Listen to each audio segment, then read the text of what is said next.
우리 옆 사람 보고 한번 인사할까요? 하나님의 은혜가 당신에게 임하기를 원합니다. 한 번 더요. 하나님이 당신에게 복 주시기를 원합니다. 복 주시기를 원합니다. 아멘. 사람에게는 누구에게나 과거와 현재와 미래가 있죠. 모든 시간들이 다 중요하지만 특별히 미래에 대한 시간은 매우 중요합니다. 과거는 현재를 위한 시간이고 현재는 미래를 위한 시간이기 때문에 그 미래를 대하는 태도에 따라 어떤 사람은 불안하기도 하고요, 두려워하기도 하고요, 염려하기도 합니다. 반면 어떤 사람들은 담대하게 소망을 가지고 살아요. 그러니까 내일을 향한, 미래를 향한 그 태도는 현재 그 상황에 영향을 많이 받는데, 예를 들어 정년이 가까운 직장인은 이제 뭐하지? 라는 생각들 때문에 내일이 불안합니다. 몸 상태가 좋지 않는 분이 종합검진을 앞두고 있으면 건강에 대한 걱정이 많이 되겠죠. 혼기가 가까운 처녀 총각은 또 결혼에 대한 생각들이 있을 겁니다. 이런 사람들이 해야 될 게 있어요. 뭘 해야 되느냐? 기도해야 될 줄로 믿습니다.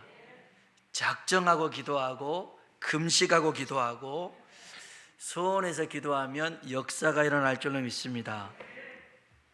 강남에 있는 대형교회 교육 목사님이 계셨는데 가르쳤던 제자 중 하나가 고등학교를 졸업을 하고 취업을 했어요. 그리고 이 친구가 목사님께 와서 주일학교 교사를 하고 싶어요. 좀 시켜달라는 겁니다. 근데 아무리 봐도 이 친구에게는 교사를 할 만한 자질이 부족했어요. 그래서 너는 안 되니까 이렇게 말할 수는 없잖아요. 그래서 설득을 했어요. 맡길 반이 없어. 다 선생님들이 있고 교사가 다 차 있으니까 안 되겠다. 이러면 알아먹어야 되잖아요. 그래도 하고 싶다고 계속 시켜달라는 거예요. 계속 시켜달라고. 그래서 이제 목사님들이 잘하는 방법이 있잖아요. 그럼 기도해 볼게. 이렇게 넘어가려고 그랬어요. 근데 매주 찾아와서 목사님 기도해 보셨어요? 하나님 저보고 하래요? 말해요? 어떻게 하래요? 계속 물어보는 거예요. 근데 이 목사님이 다른 어떤 교사들에게도 보지 못했던 열정을 이 친구한테 본 거예요. 기도해 보셨어요? 하나님이 하래요? 말해요? 이렇게 말한 교사가 없었거든요. 그래서 새로운 반을 만들었어요. 각 반에 문제아들을 뽑아서 문제아 반을 만들었어요. 이 문제아 반은 대개 그 목사님 아들 자녀들, 장로님 자녀들, 이 중직자 자녀들이 말을 잘 안 듣거든요. 그런 애들만 싹 모아서 이제 반을 맡겼어요. 그랬는데 몇 달이 안 돼서 애들이 변화되기 시작한 거예요. 그리고 그 반이 부흥하기 시작했어요. 그래서 이게 무슨 일이지 하고 이 목사님이 봤더니, 공과 공부를 어떻게 하나 봤더니 저렇게 못 가르칠 수 있을까?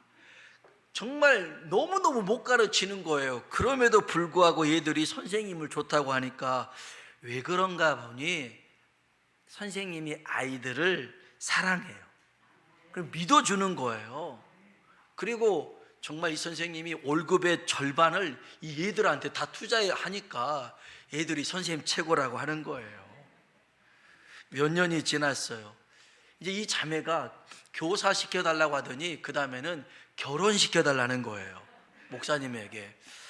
그래서 믿음 좋은 형제에게 야야 이런 자매가 있는데 어때 한번 사귀어 볼래?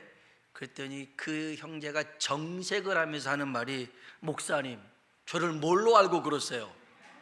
진짜 너무하시네. 그런 거예요. 그만큼 좀 메리트가 없는 그런 자매였나 봐요. 근데 틈만 나면 목사님한테 쫓아와서 결혼시켜달라고 그런 거예요. 근데 이 목사님이 이제 여기 교회를 그만두고 다른 교회로 사역지를 옮기게 됐어요. 자매가 쫓아왔어요. 목사님 이렇게 가면 저는 어떻게 해요? 저 어떻게 해요? 목사님 뭐라 하겠어요? 작정하고 새벽 기도해라. 작정하고 새벽 기도해라. 그랬더니 자매가 순종을 잘해요. 그 다음 날부터 새벽 예배 나와가지고 기도하는데, 보통 예배 때 예배 끝나고 나서 불을 끄잖아요. 불 끄는 것이 굉장히 중요해요. 불 껐어요. 그때마다 이 자매가 하나님 앞에 기도합니다. 하나님, 시집 보내주세요. 시집 가고 싶어요. 무려 2년 동안 기도를 한 겁니다. 2년 동안. 어느 날 다른 교회를 다니던 한 형제가 있었는데, 이 형제는 집안도 좋고 또 직장도 좋고 외모도 괜찮은 청년이었어요. 근데 새벽에 늦잠을 잤네요. 자기 교회 못 가고 가까운 교회에 왔는데 이 자매가 다니는 교회에 온 거였어요. 새벽 예배 끝나고 불이 꺼지잖아요. 이 자매에게 또 기도하기 시작한 거예요. 하나님, 시집 보내주세요. 시집 보내. 마침 이 형제가 그 자매 뒤에 앉아 있었거든요. 평상시 기도 제목이 뭐였냐면, 하나님, 믿음의 배우자를 주십시오. 다른 거 아무것도 보지 않겠습니다. 또 깜깜해서 보이지도 않아요. 다른 거 아무것도 보지 않겠습니다. 믿음 하나면 충분합니다.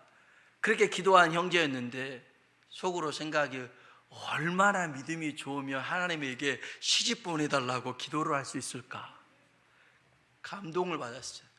그리고 결국 이 형제와 결혼하게 되었어요. 그래서 그 갔던 목사님을 찾아와서 고맙다고 그런 거죠. 여러분, 혹여 미래가 불안하고 염려하고 걱정되는 사람이 있다면 오늘부터 작정하고 기도하시길 주의 이름으로 축복합니다. 오늘 우리가 읽은 본문에 보면 미래가 불안한 사람이 나와요. 염려와 걱정에 짐을 지고 길을 떠나는 나그네인데, 이 사람은 야곱입니다. 야곱. 그는 오랫동안 살던 정든 고향 브엘세바 가나안 땅을 떠납니다. 태어나서 한 번도 가본 적이 없는 하란 땅으로 갑니다. 그리고 한 번도 본 적 없는 삼촌 나반을 찾아서 길을 떠난 겁니다. 이유는 좋은 이유에서 떠난 게 아니에요. 형 에서가 죽인다고 하니까 도망친 거였습니다. 삼촌이 어디에 사는지 정확히 모릅니다. 이사를 갔는지 죽었는지도 모르는 그 삼촌을 떠나서 가는데, 그 미래가 불확실하잖아요. 그러니까 두렵고 떨릴 수밖에 없어요. 사실 누군들 이 야곱의 입장이라면 그럴 수밖에 없을 텐데, 근데 이 야곱이 느끼는 두려움의 수위는, 염려의 수위는 보통 사람들보다 훨씬 높았어요. 왜냐하면 야곱은 중대한 인생의 문제를 혼자서 해결해 본 적이 없어요. 다 엄마가 해줬어요. 야곱은 마마보이였어요. 어떤 문제가 있고 선택의 기로가 있으면 리브가가 다 결정해 줬는데, 이삭과 에서를 속여서 이 축복권을 빼앗는 일도 리브가가 시켜서 한 거였어요. 그리고 삼촌 집으로 도망가라, 이것도 리브가가 시켜서 한 거였어요. 엄마 말에 무조건 순종한 그런 이가 야곱이었단 말이에요. 그러니 이제는 그 엄마를 떠나서 간다는 게 얼마나 불안하겠어요. 또한 야곱은 우유부단한 성격의 사람이었어요. 우유부단한 사람의 성격, 사람들은 좋다, 착하다라고 말을 많이 하는데, 사실 이런 사람은 성격이 좋지 않아요. 착하지도 않아요. 다만 결단을 빨리 못 내리고 주저할 뿐이에요. 제가 좀 그런 성향이 있었어요. 결혼 전까지만 해도 좀 그런 기질이 좀 있었는데, 그래서 누군가가 부탁을 하면 거절하기나 사양을 잘 못했어요. 예전에는 일을 저질러 놓고는 해결도 못했죠. 그래서 막 전화로 뭐 사라 그러면 다 산다고 그랬어요. 그래서 주민등록번호 불러달라면 다 불러주곤 했어요. 그리고 나중에 알아보니까 사기 같아요. 그러면은 제가 해결해야 되는데, 여보 당신이 좀 해줘, 막 그래서 사모님이 해결한 적도 있었어요. 옛날에는 그랬어요. 그런데 이게 저만 그런 줄 알았더니, 어느 날 작은 누나가 밥을 먹는데 전화를 한 10분가량 하면서 굉장히 친절하게 얘기를 하더라고요. 그래서 누구야? 누군데 밥 먹다고 그렇게 전화를 해? 그랬더니 보험 가입하라고 전화가 와가지고 그냥 전화를 그렇게 친절하게 하는 거였어요. 저희 누나도 그렇게 거절을 잘 못한 거예요. 근데 야곱이 그랬어요. 야곱이 우유부단하고 그 다음에 마마보이였고 자기 혼자서 뭔가 헤쳐나갈 수 있는 그런 사람이 아니었어요. 그런데 하나님이 그를 사용하기를 원하셨어요. 그래서 하나님이 사용하시려고 그를 바꾸시기 시작합니다. 어떻게 바꾸냐면 의지의 대상을 바꾸라는 겁니다. 네가 의지하고 있는 게 리브가였다면 이제는 엄마가 아닌 하나님을 의지하는 사람이 되어라. 그렇게 바꾸는 훈련을 시키셨어요. 아브람도 마찬가지였어요. 아브람도 사실은 그 아버지 데라의 영향을 많이 받았어요. 그래서 하나님이 이 아브람을 사용하시는데 여전히 데라의 품에 있으니까 사도행전 7장에 보면 데라를 죽이시죠. 그리고 그 아브람을 발걸음으로 옮겨서 이제 하나님이 사용하는 곳에 그를 두게 만듭니다. 사도 요한, 야고보도 마찬가지였습니다. 이들은 자기 아버지 세베대를 많이 의지했어요. 세베대는 부자였거든요. 근데 주님이 불렀어요. 나를 따라오라고. 그래서 성경에 보면 요한과 야고보가 아버지 세베대를 버려두고 쫓아갔다고 그랬어요. 맞아요. 야곱도 마찬가지고요. 마마보이에서 하나님의 사람으로 쓰임받기 위해서 하나님이 고단한 여행길을 이끄신 거예요. 여러분 기억하셔야 돼요. 우리 인생의 결정권은 사람에게 있는 게 아니라 하나님께 있는 줄로 믿습니다. 그걸 알아야 돼요.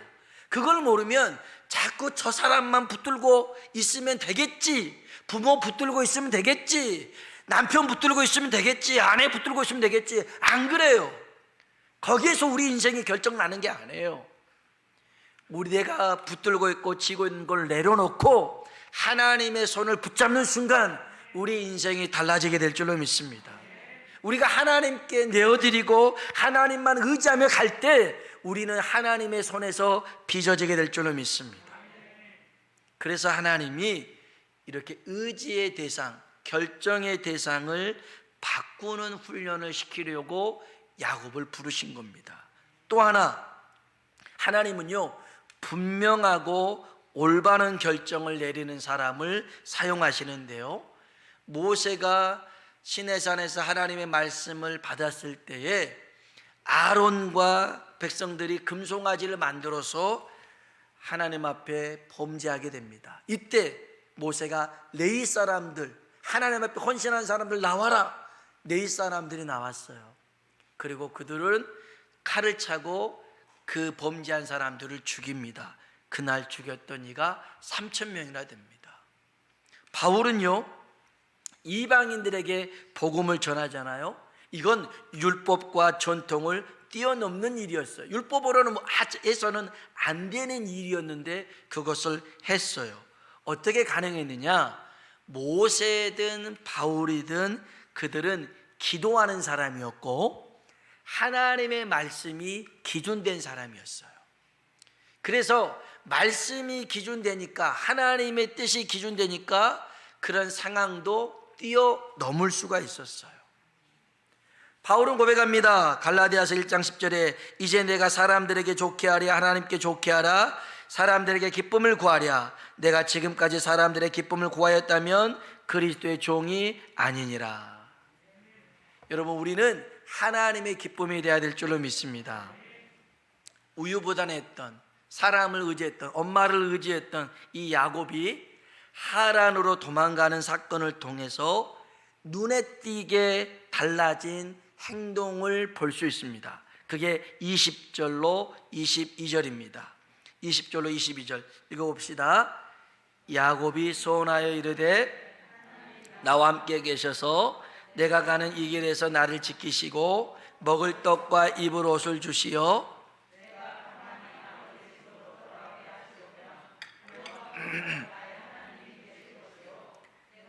기둥으로 세운 이 돌이 하나님의 집이 될 것이요 하나님께서 내게 주신 모든 것에서 10분의 1을 내가 반드시 하나님께 드리겠나이다 하였더라. 아멘. 지금 야곱이 뭐 하고 있어요? 기도하고 있습니다. 야곱이 기도의 사람이 되었습니다. 이 전까지는 야곱이 기도했다라는 내용이 나오지 않습니다. 나오지 않아요.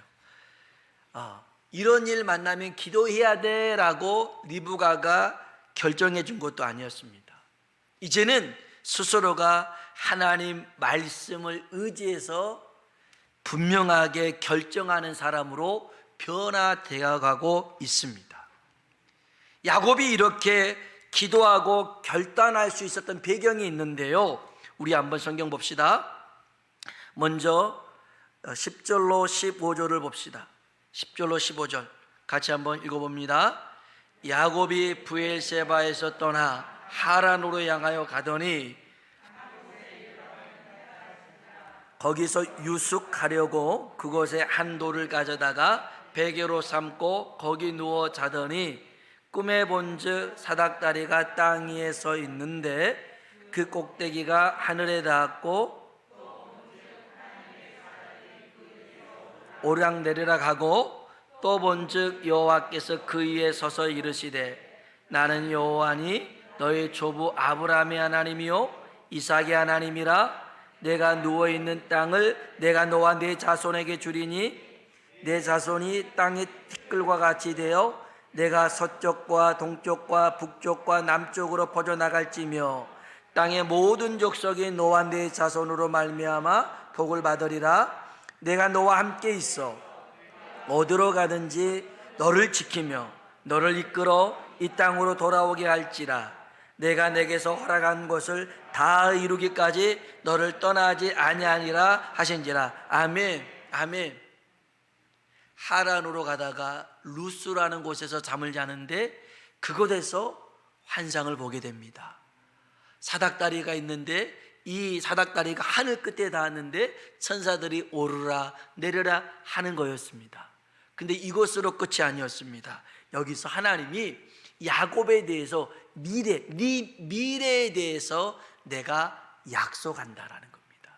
하나님이 야곱에게 미래를 주셨습니다. 약속한 게 있습니다. 뭘 약속하셨냐면 13절 14절에 보니까 하나님이 축복을 약속하셨습니다. 내가 너와 네 자손으로 모든 사람이 복을 받게 하겠다. 축복을 약속하셨고 15절에 보면 내가 너를 보호하겠다. 어디로 가는지 내가 너를 지킬 거다. 그 다음에 또 하나 동행하겠다. 내가 너를 떠나지 않겠다는 것입니다. 하나님이 야곱에게 축복과 보호와 동행을 약속했습니다. 약속했어요. 그런데 이것을 야곱이 믿음으로 받아들일 수 있었던 근거가 13절에 나와요. 13절 읽어봅시다. 또 본즉 여호와께서 그 위에 서서 이르되 나는 여호와니 너의 조부 아브라함의 하나님이요 이삭의 하나님이라. 내가 누워있는 땅을 내가 너와 내 자손에게 주리니. 아멘. 아멘. 하나님이 그럽니다. 나는 내 조부 할아버지 아브라함의 하나님이고 내 아버지 이삭의 하나님이다. 야곱은요 15살까지 아브라함과 함께 있었습니다. 그리고 40살까지 40이 넘어서까지 이삭과 함께 있었습니다. 그러면서 하나님이 할아버지 아브라함을 어떻게 축복해 주셨는지를 봤어요. 그리고 들었어요. 그리고 깨달았어요. 정말 하나님이 우리 할아버지를 축복하셨구나. 그리고 또 아버지 이삭을 통해서도 보고 듣고 깨달았어요. 하나님은 야곱에게 미래의 축복을 말씀하실 때에 이 에베네셀을 근거로 야곱에게 약속하신 거예요. 내가 네 할아버지 아브라함과 네 아버지 이삭을 축복해 줬던 것처럼 너도 이렇게 축복할 거야. 그런 거였습니다. 하나님은 야곱에게 다른 어떤 걸 주지 않고 약속을 주셨다는 사실을 기억하시길 바랍니다. 약속을 주셨습니다. 하나님은 지금도 우리에게 약속을 주신 줄로 믿습니다. 여전히 미래에 대한 염려와 걱정과 두려움 속에 살아가는 우리들에게도 요한복음 14장 1절에 보면 너희는 마음에 근심하지 말라. 하나님을 믿으니 또 나를 믿어라. 할렐루야.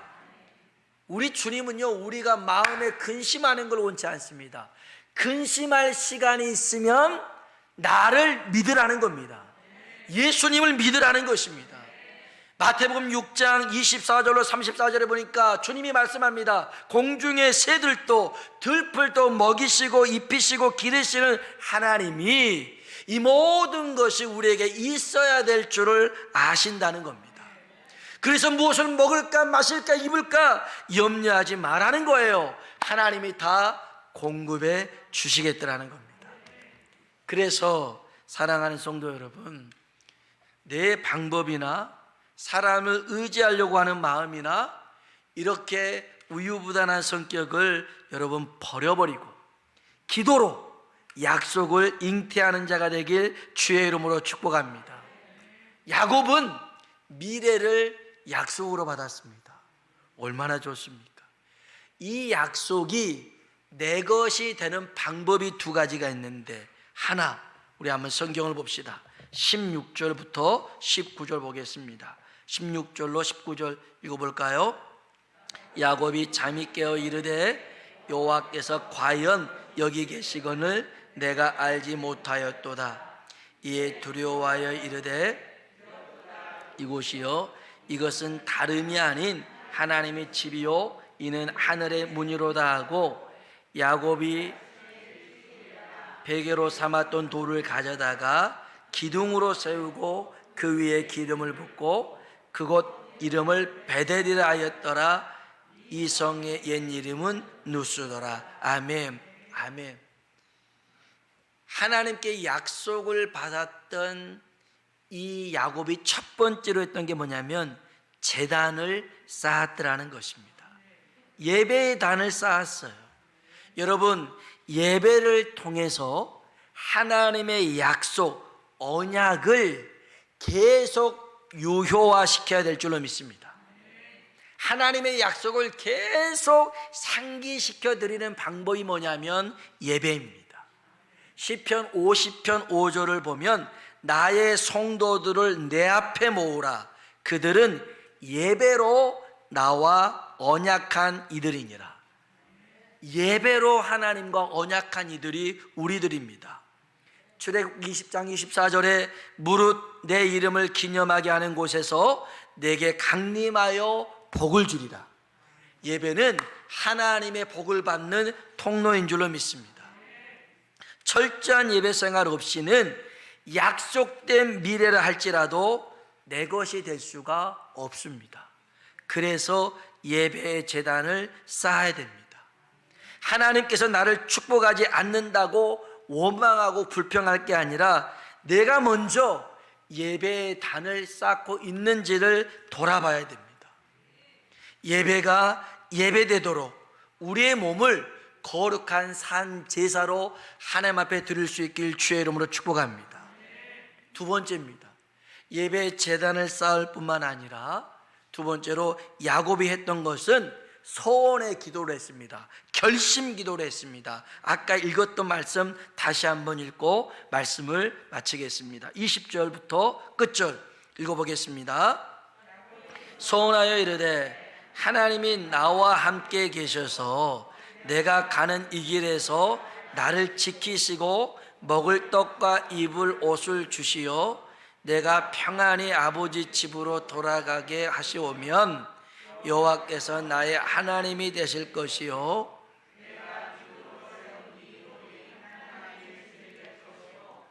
하나님께서 내게 주신 모든 것에서 10분의 1을 내가 반드시 하나님께 드리겠나이다 하였더라. 아멘. 어찌 보면 이게 기도가 아니라 하나님에게 거래를 하고 있는 야곱의 얄팍한 상소일지 모르겠지만 지금 야곱으로서는 자기 생각에서 할 수 있는 최고의 범위를 가지고 결심하고 다짐하고 있는 건데요. 여러분, 이 기도는 야곱이 그냥 한 기도가 아니에요. 아까 우리가 봤듯이 13절부터 15절에 보면 하나님이 약속했잖아요. 내가 너를 축복할 거야. 내가 너를 지킬 거야. 내가 너와 동행할 거야. 이렇게 약속하신 거예요. 지금 야곱이 한 이 기도를 보면 하나님이 나와 함께 있어서 나를 지켜주세요. 내 아버지 집에 돌아오게 해주세요. 나를 축복해 주세요. 이건 무슨 기도예요? 아까 하나님이 약속하셨던 것을 붙들고 기도하는 기도란 말이에요. 그러니까 이거는 야곱이 꼼수 부린 거 아니에요. 하나님의 약속의 말씀을 붙들고 기도한 거였어요. 여러분, 기도 응답 최고로 빨리 받는 방법이 이거예요. 하나님이 하신 말씀 붙들고 기도한 거예요. 아까 얘기했잖아요. 그 자매가 목사님 찾아와서 교사시켜 주세요. 결혼시켜 주세요. 그래, 기도하자. 이렇게 해놓고 마음 편히 있을 목사가 없어요. 맨날 와서 저 결혼시켜 주세요. 이렇게 하면 부담돼요. 얼마나 부담되겠어요. 그러면 목사가 기도 안 할 수가 없어요. 한 말이 있잖아요. 새벽 기도에 이렇게 해놓고는 자기는 기도 안 하겠어요? 안 할 수가 없어요. 기도하게 되어 있어요. 약속했으니까. 그러면 보세요. 하나님이 우리에게 이런 축복을 주겠다라고 말씀하셨는데 우리가 그 말씀 붙들고 기도한다면 하나님이 가만히 있을 수가 없죠. 반드시 응답하실 줄로 믿습니다. 여러분, 그래서요, 우리의 미래는 이미 보장되어 있는 줄로 믿습니다. 하나님이 약속하셨거든요. 이 약속은 비단 야곱에게만 준 약속이 아니라 인생 나그네 길을 걷는 우리들에게도 동일하게 약속하십니다. 내가 너를 축복할 것이며 내가 너를 지킬 것이며 내가 너와 동행할 것이다. 여러분, 이 하나님을 붙들고 지금 당장 걱정거리가 있고 염려거리가 있다 할지라도요, 예배의 단을 쌓고 부르짖어 기도하면 하나님이 역사하실 줄로 믿습니다. 여러분, 하나님을 믿으십니까? 진짜 하나님 믿으십니까? 한번 제대로 믿고 한번 살아보자고요. 야곱을 축복하신 하나님, 이제 나를 축복하실 차례입니다. 하나님, 우리 교회를 축복하실 차례입니다. 하나님, 역사하여 주옵소서. 제가요, 지난주에 이제 어떤 분을 잠깐 신방 가서 잠깐 기도하고 왔는데 그분 입술에서 제가 깜짝 놀랄 만한 말을 들었어요. 이제 우리 교회가 이제 부흥해야죠. 그래가지고 이렇게 해가지고 더 있어 많은 일들 하면 여기 금남교회 두 번째 가는 교회 되지 않겠습니까? 저는 한 번도 우리 교회가 중량교회도 교회 큰 교회도 얼마나 많아요. 그런데 와, 저분 입에서 우리 교회가 금남교회 다음으로, 물론 뛰어넘는 교회가 되면 더 좋겠지만 현실적으로 아무튼 그랬어요. 아무튼 두 번째가 될 수 있지 않겠습니까? 그 말에 도전이 생기더라고요. 그래서 제가 아멘 했어요. 아멘입니다. 집사님 아멘입니다. 그래서 은혜를 받고 왔어요. 여러분, 하나님이 하시면 사람이 할 수 없는 그 일들을 능히 하실 줄로 믿습니다. 그래서 여러분, 우리도요, 정말 하나님이 살아계심을 경험하고 간증하는 그런 주인공들이 되시길 주의 이름으로 축원합니다. 기도하겠습니다.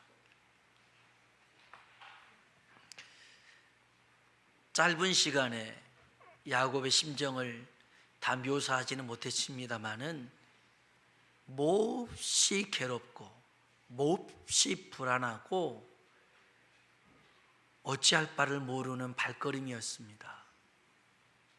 그 엄마를, 평생 의지해야 할 엄마를 떠나고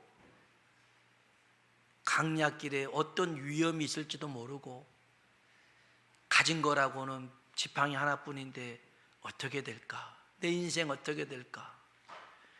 그런 염려와 걱정이 점철되어지는 야곱이었는데 하나님이 그 야곱에게 약속하셨습니다. 내가 너를 축복하마. 내가 너를 떠나지 아니하마. 내가 너를 지켜주마. 오늘 이 약속은 우리들에게도 동일한 약속일 줄로 믿습니다. 내가 믿음으로 받는다면 야곱을 축복하신 하나님이 우리를 축복하실 것이고 우리 교회를 축복하실 줄로 믿습니다. 사실 이 코로나 시기에 또 경제적으로 건강적으로도 얼마나 많이 어렵습니까? 두려움과 염려가 많이 있는데 하나님, 내 의지할 바는 사람도 아니고 돈도 아니고 건강도 아니고 오직 하나님밖에 없사오니 하나님 우리를 붙잡아 주시옵소서. 주님이라 한번 부르고 기도합니다. 주여!